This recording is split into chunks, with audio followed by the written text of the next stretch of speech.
नागराज अपने मंत्री से कहता है, मंत्री जी, जासूस को बुलवाए जो हमारे पुत्र का भेद लगा सके कि वो कहाँ है।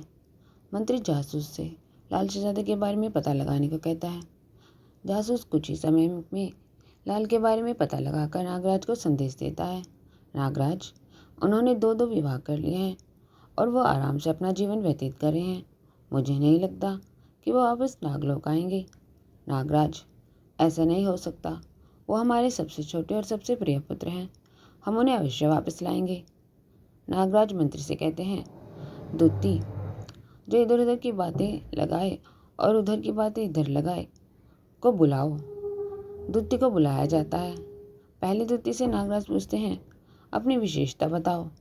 पहली दूती, नागराज, मेरी विशेषता है कि मैं अंबर तक पहुंच जाऊं। नागराज, नहीं, तुम हमारा काम नहीं कर सकती, तुम जाओ। दूसरी दूती आती है और अपनी विशेषता बताती है। मेरी विशेषता है कि मैं अंबर तक पहुंचकर उसमें छेद कर दूं। नागराज उसे भी मना करके वापस भेज देते हैं कि तुम भी हमारा काम नहीं कर सकती। और फिर दूसरी दूती आती है और अपनी विशेषता बताती है। नागराज, मैं अंबर में छेद भी कर दूं और थेगली टाँकी भी लगा दूं। नागराज खुश होकर, हाँ, तुम हमारे पुत्र को वापस ला सकते हो। जाओ और जितनी जल्दी हो सके हमारे लाल को वापस लेकर आओ। दूती नागलोक से पृथ्वी पर आ जाती है। हीरा शहजादी रोज मंदिर में भगवान के दर्शन के लिए जाती है। दूती देखती है कि यह वही यहीं पर इससे बात करूं जा सकती है और वह भी मंदिर में आने लगती है। कुछ ही समय में दूती हीरा शहजादी से घुल मिल जाती है और उनके घर परिवार की बातें जानने लगती है।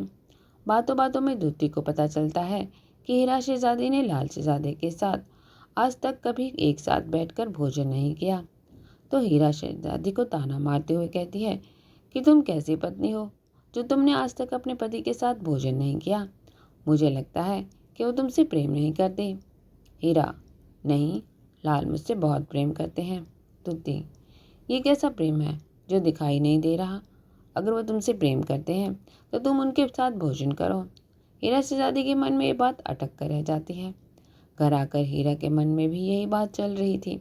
शाम को जब लाल शहजादा भोजन के लिए बैठता है तो हीरा कहती है, लाल, मुझे आपके साथ भोजन करना है। लाल शहजादा, हाँ तो कर लो। दासी से कहकर तुम भी अपनी थाली लगवा लो। हीरा, नहीं, मुझे आपकी ही थाली में आपके साथ खाना है। यह सुनकर लाल शहजादा कुछ समय के लिए सोच में पड़ जाता है और हीरा शहजादे की तरफ देखते है। हीरा, क्या हुआ लाल, अब चुप क्यों हो गए? बोलिए, मैं आपके साथ भोजन कर सकती हूँ ना। लाल शहजादा, पहले आप मुझे ये बताइए कि आज महल में कोई अजनबी आया था क्या? हीरा, नहीं, कोई अजनबी नहीं आया। लाल, फिर आप किसी से महल से बाहर मिली हो? हीरा, थोड़े से गुस्से में। या आप कैसी बातें कर रहे हैं? लाल, मैं किसी से बाहर क्यों मिलूंगी? मैं सिर्फ आपके साथ केवल भोजन करने की अनुमति मांगी थी। आप मुझ पर किसी अजनबी से मिलने का लांछन लगा रहे हैं। और ये कहकर हीरा शहजादी उठकर जाने लगती है। लाल शहजादा हीरा शहजादी का हाथ पकड़ उसे रोकते हुए कहता है, रुको हीरा, हमारी बात का ये अर्थ नहीं था। आप हमारे साथ भोजन करना चाहती हैं तो कर लीजिए। ये सुनकर हीरा शहजादी खुश हो जाती है और लाल शहजादे के पास ही बैठ जाती है।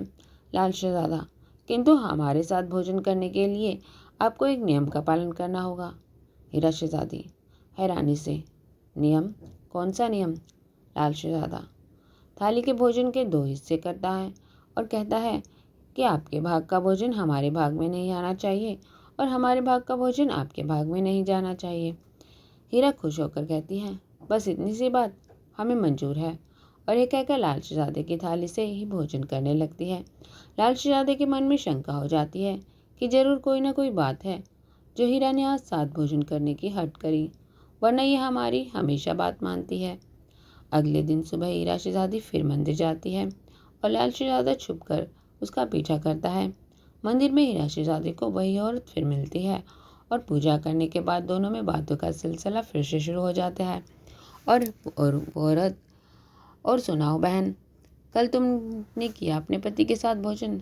हीरा खुश होकर, हाँ, मैंने कल उनके साथ उनकी थाली में ही भोजन किया।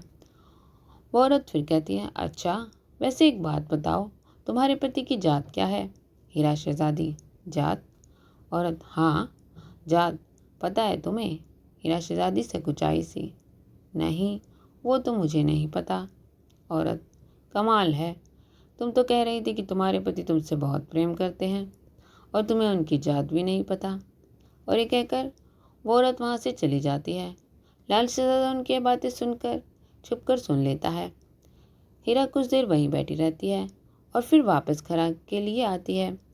इधर महल में लाल शहजादा पहले हीरा शहजादी का इंतजार कर रहा था, ये सोचकर कि जब वो घर आएगी तो उसे प्यार से सब समझा दूंगा। हीरा शहजादी महल में आकर गुस्से में अपने कक्ष में पलंग पर लेट जाती है। लाल शहजादा हीरा शहजादी के पास आता है और कहता है, हीरा, हमें आपसे कुछ बात करनी है।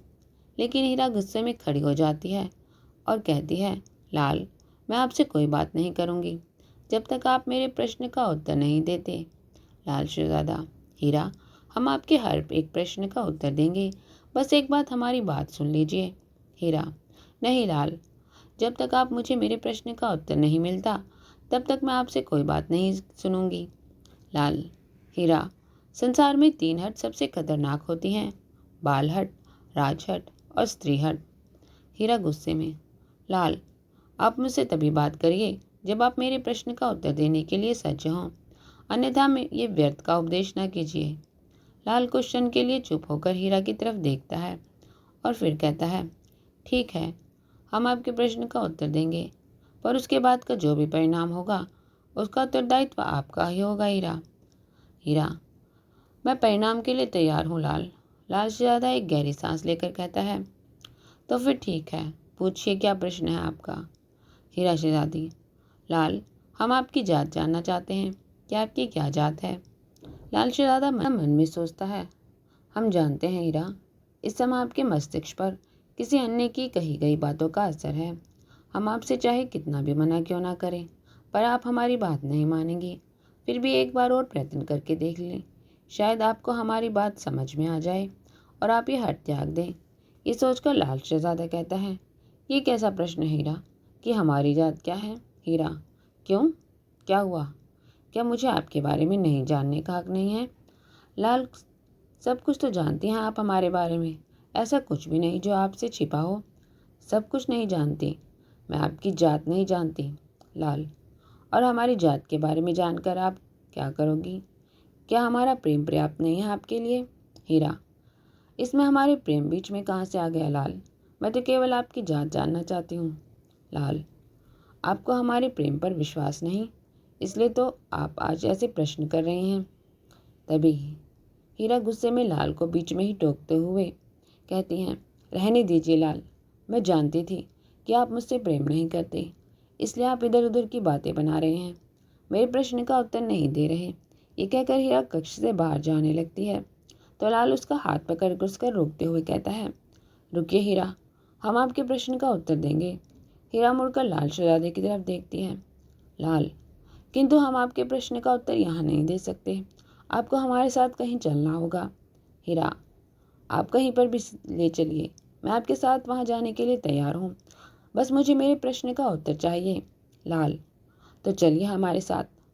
और फिर लाल शहजादा हीरा शहजादी को अपने साथ नदी के किनारे पर ले जाता है। हीरा, लाल, अब मुझे यहाँ क्यों ले आए हैं? लाल, आपको अपने प्रश्न का उत्तर चाहिए ना? हीरा, हाँ। लाल शहजादा उस नदी में उतरने लगता है और हीरा शहजादी वहीं किनारे पर खड़ी होकर देखती है। लाल के जब कमर तक पानी हो जाता है तो पीछे मुड़कर देखता है और कहता है, एक बार फिर सोच लो हीरा, अपनी हट छोड़ दो। हीरा, नहीं लाल, आप मुझे आपकी बात जात जाननी है। लाल फिर और आगे चलता है और जब गर्दन तक पानी हो जाता है तो फिर मुड़कर कहता है, हम आखिरी बार कह रहे हैं, क्या अब भी आपको हमारे बारे में जानना है? लाल शहजादी का बार बार इस तरह से पूछना हीरा शहजादी के मन में और उत्सुकता जगाता है। हीरा, लाल, आप बताइए अपने बारे में। लाल गर्दन तक नदी में खड़ा होकर चिल्लाकर कहता है, तो ठीक है, अब आगे जो भी होगा उसका उत्तरदायित्व आपका है।